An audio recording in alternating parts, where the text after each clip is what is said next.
We are recording. Summer, thank you so much for joining us today and being the brave soul that volunteers to go first. That's Such a pleasure. It takes a little bit of the anxiety out because then you're like, oh man, I'm in a line. Like I'm gonna have to wait and bide my time. So now I can just jump in head first. Oh yeah, you will be the standard for all to come. And I'm excited about that. You seem like a worthy standard of measure here. Speaking of, who are you? Tell us a little bit about Summer Blake. What do you like to do for fun, for work? What drives you? Well, I think one of the reasons that we connected is that I am a visual artist. That's one of my greatest joys, and I think is something that's really helped me come to a greater awareness of who I am as a person. Because obviously, for most people, I think art is about self-expression. So that's been an incredible tool in kind of assisting me with that. But yeah, I mean, I think I'm a visual artist, so my work is consciousness based. There's a strong focus on using it as a tool for contemplation, but it also in itself just runs along themes of self-discovery, just sort of like what is happening in the process of the person as the person is creating. So there's this really fascinating feedback loop. Each one is creating the other. That's just sort of my MO. I definitely have a lighthearted side. There's sort of like this silliness that exudes from my personality, but at the same time I've always been a very very intense, very deep person.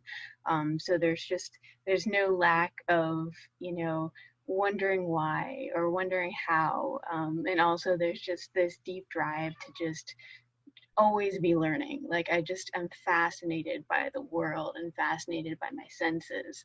So there's just I'm an explorer. That's probably the best way to put it into words.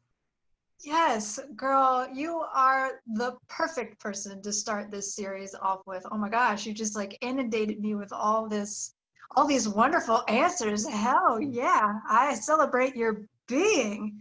All right, well, now that we know a little bit about this person, let's get a little more personal with our questions. So, how would you describe your highest advantage? And however it is you're interpreting that, we'd like to know. Well, it's interesting because advantage is that brings a question to my mind. It's like what is to my greatest advantage? What's my personal advantage? And those both can go two different ways. But what I hear from it intuitively is, what is it that is in my highest good? And now, of course, I am not a person who likes to assign objective qualities to something being good. But when I feel, what is there that calls me in life? What is there that I find myself gravitating towards? I think for me, it's similar to what I mentioned before that has to do with exploration. But what I found throughout my life is that, as I have continued forward and, growing up, um, there, I always had this passion for life, but also there was this sense of, search for meaning. And, when I was a kid, I was just an avowed atheist. But for me, what that often translated into was a feeling of this despair of meaninglessness, of this idea that there just wasn't, there was no answer, there was no reason, and that's how I translated it for myself. And so there was sort of just this like, but why? Like, why am I here? Like, why am I even bothering? And so for me, like, there became this experience of finding that I no longer really needed that absolute answer, that there's such incredible beauty in simply just expressing ourselves as beings, as experiencing existence.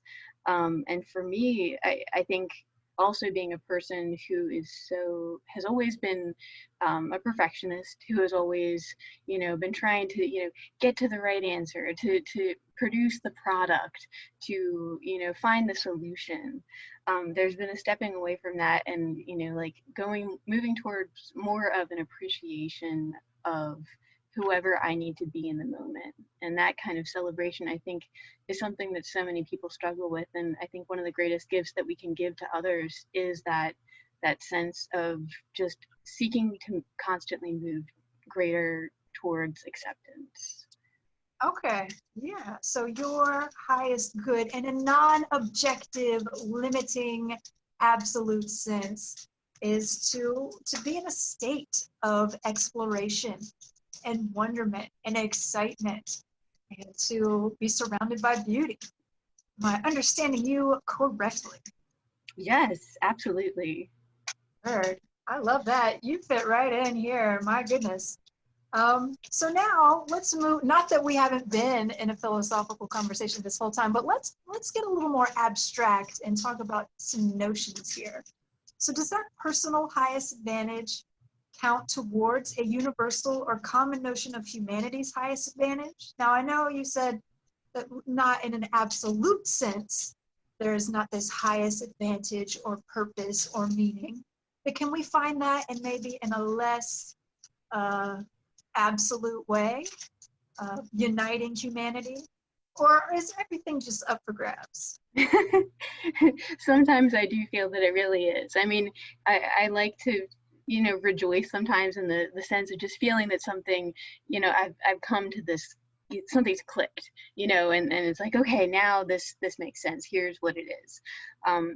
But at the same time, if we do step away from this absolute, I think that often smaller things in nature and in essence can mirror larger ones. So I do think that this practice of just experiencing, celebrating, being present with what's happening with ourselves, when we do that on an individual level, that does start to impact the larger collective. Because it's similar to what a lot of people talk about when we talk about practicing self-care, is that often, in certain ways, it's seen as a little selfish in moments where it's like, well, how do we balance this? How do we take care of ourselves, but we also see that there are such monumental problems that we're grappling with that need us to take a break from that, and how do we go between those two sort of different aspects, the inner and the outer. But I definitely think that doing that inner work reflects in such unfathomable ways on the outer. So I do think that it makes a huge difference when we do that kind of practice, and we're there with ourselves. So there might be a more common or universal human highest advantage. However, to focus on it and not that inner work would take away from whatever connection we have to each other in any sort of larger communal sphere we're trying to build. Am I on the right track there? I think, yeah, I think I see what you're saying. I think the hard part is, like, I'm both a small picture thinker and a big picture thinker. So I kind of am like always trying to play to both fields. I'm like, I really like to see, I want to be working towards both of them simultaneously. But, I think the best thing that we can do in any moment in time is just be in our present sphere of influence.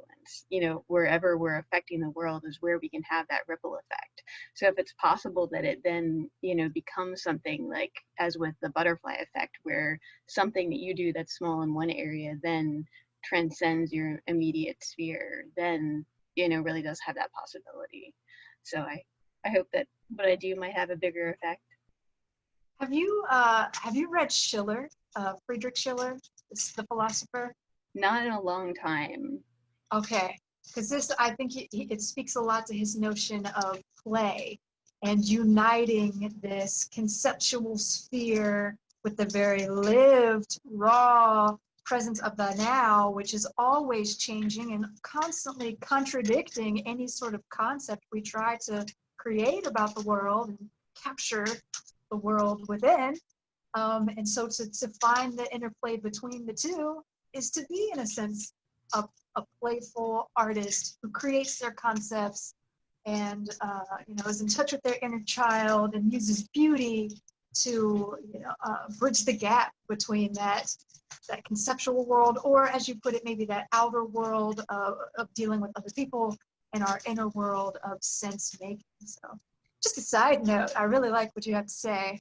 That's awesome. I'm such a fan of Schiller. I had to throw that in there. Okay. Well, moving right along, let's descend from the high and lofty sphere of philosophical notions and talk a little bit more about practicality. So how do your everyday practical endeavors serve the achievement of your personal highest advantage of being in that sphere of exploration and beauty, all that good stuff? Well, I think it's almost a similar phenomenon that the macrocosm has the ability to mirror the microcosm and vice versa. Because I think when we think about personality, we think about how do we identify ourselves. That really kind of like mirrors itself in all of the little actions that we take. Like I often think about it in terms of personal style, that people can wear the exact same thing, and yet at the same time, like what they present about themselves is so dramatically different. So it's each minute circumstance has its own variability to it, and that's one of the things that I find really incredible. But I think in terms of how I live my life, there is definitely intention to cultivate some of my core values, which are compassion, remembering, and acknowledging the interconnectivity of things. So realizing that what I say does mean something, that being with that and being mindful of the impact that it has, bringing that back to the fact that things mattering that they don't matter, and there's sort of this eternal question, but at the same time, there is that curiosity and that commitment to making that connection and having that impact, if that is indeed the consequence of what I do. Yeah. I'll step away from the template a little bit because I do have a question. Do you think that it's easier for artists to see how their everyday actions serve their highest advantage?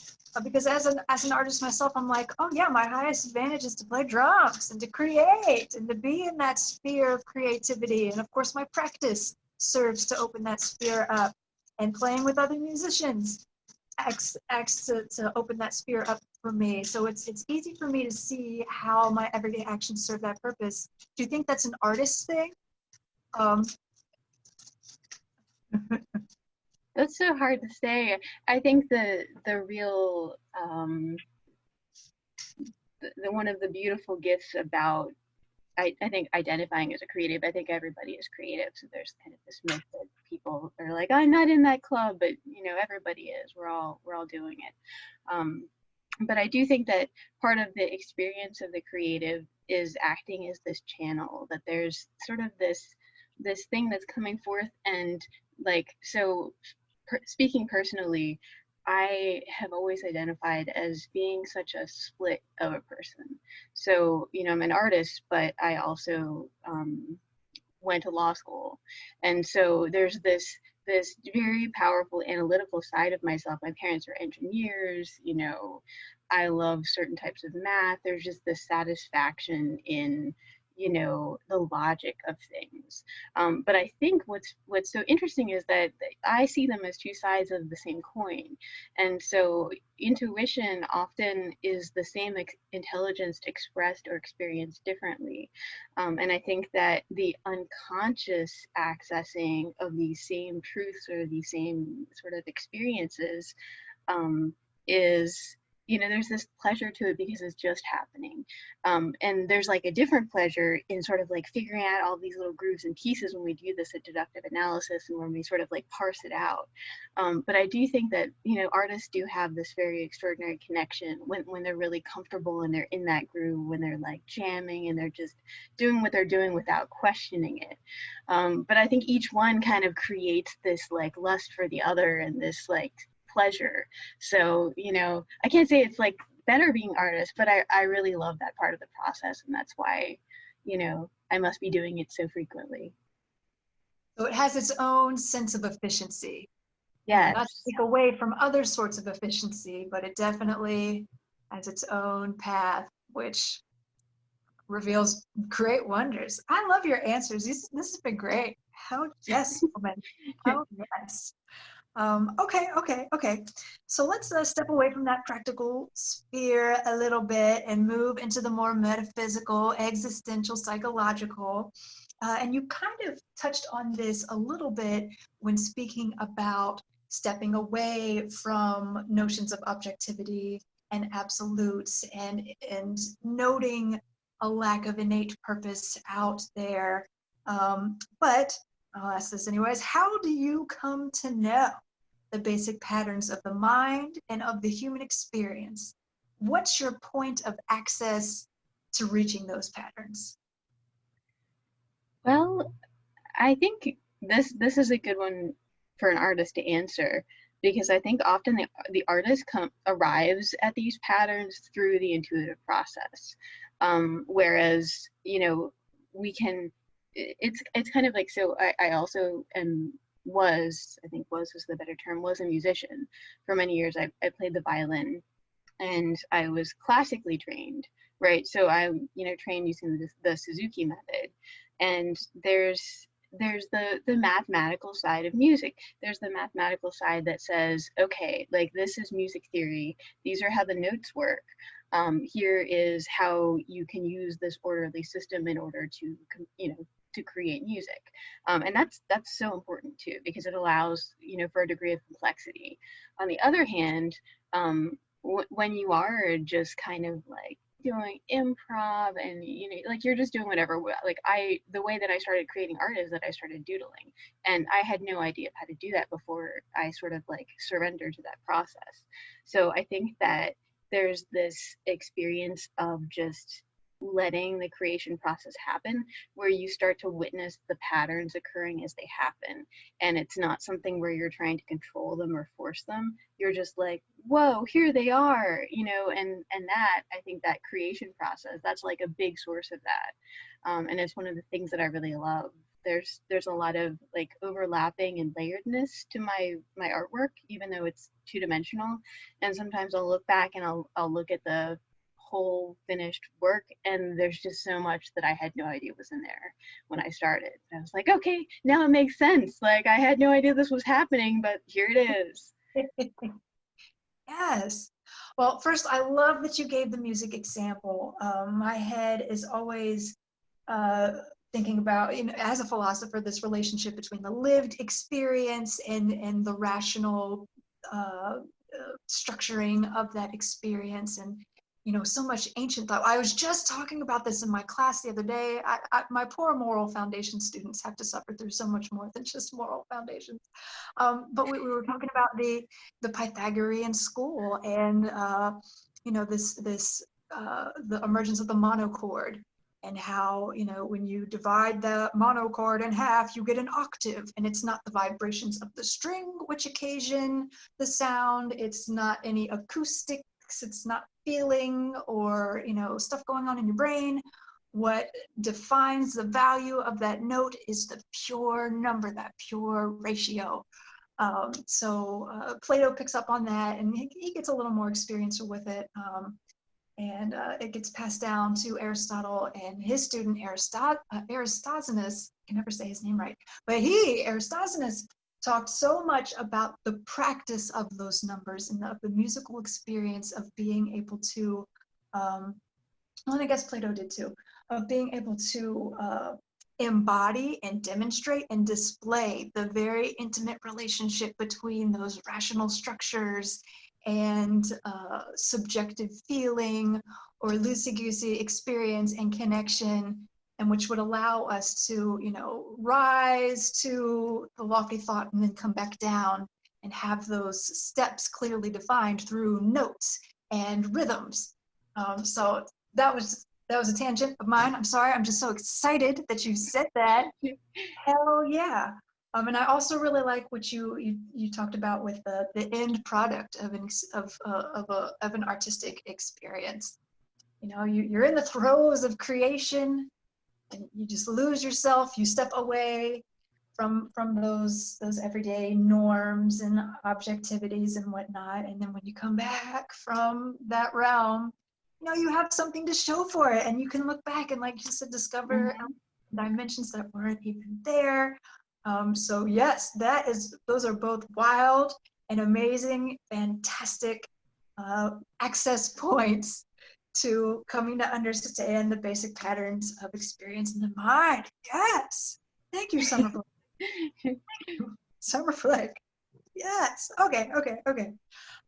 So now that we have gone off into the metaphysical, and I have, you know, espoused way too much, more than I should as the interviewer. Let's get to this last question. You know, how do you make use of those patterns in your everyday practical endeavors?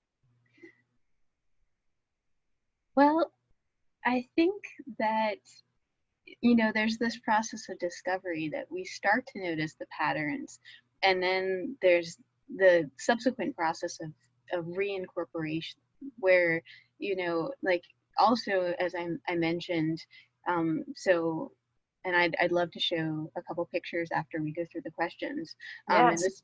this will make more sense after I show you, but a lot of my work has these patterns to them that are symmetrical, mathematical. There are many, many things to them that really have to do with really like structured creation.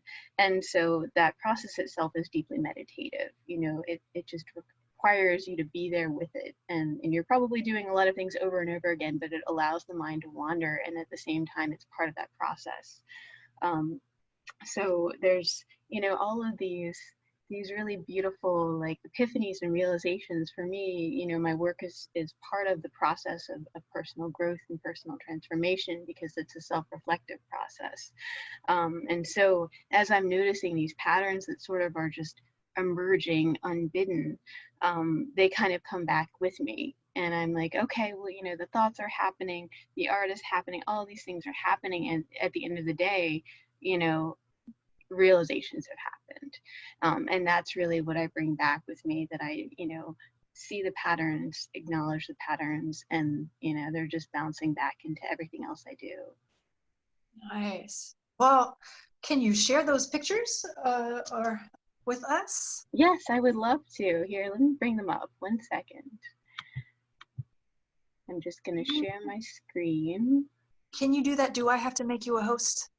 Actually, I think I'm going to request it, and then you can accept. Let's see what happens.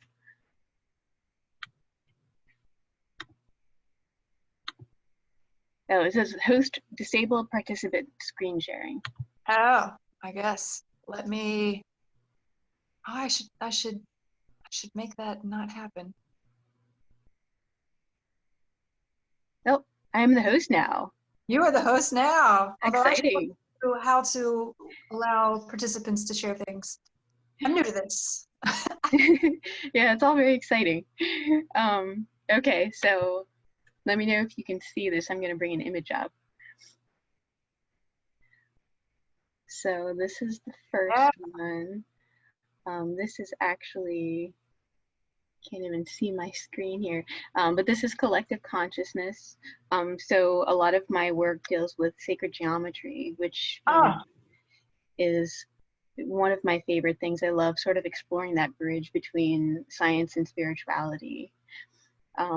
And this one actually, I think, is one of the better examples, where you can really see, there's the central figure, but each one of these arms, where you can see I often have eyes in my work to represent the idea of consciousness, but each one is springing forth another eye, which in itself is created. I use a compass. So the compass is actually creating these circles that go and rotate around the central figure. And so that, is a great example of the things that I love to do. Yes. So you are all up in the Pythagorean school right now. I so Yes, I love it. Oh wait, okay, here we go. So I just got a couple more. So this one is actually a really big piece that I did. And it's a little harder to see, but this is another one. This is actually a commission that I did for someone because I do transformational work for clients that do private work. And this one is just, you can see the woman figure that's similar to like a Gaia figure, and she's kind of uplifting this person who is moving through what they're transcending in their life. So there are all these really beautiful motifs and things like that. This is beautiful. Oh my God. Yes. Yay. But yeah, it's always such a journey. That's the way that I see it, that I see myself as a conscious being, but there's also something that reflects back at us in our creations that has its own really mesmerizing force to it.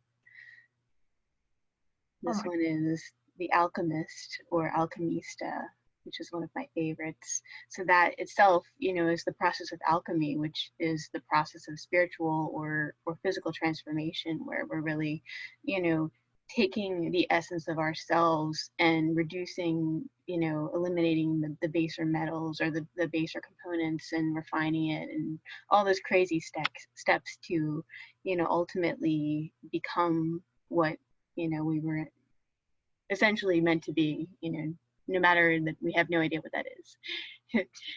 but yeah, so I guess I'll go back.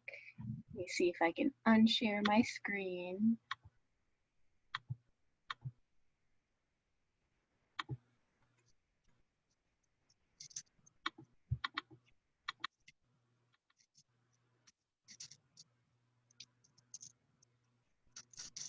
Here we go. Stop share. All right, I see you again. Yay. Yay. Oh my God.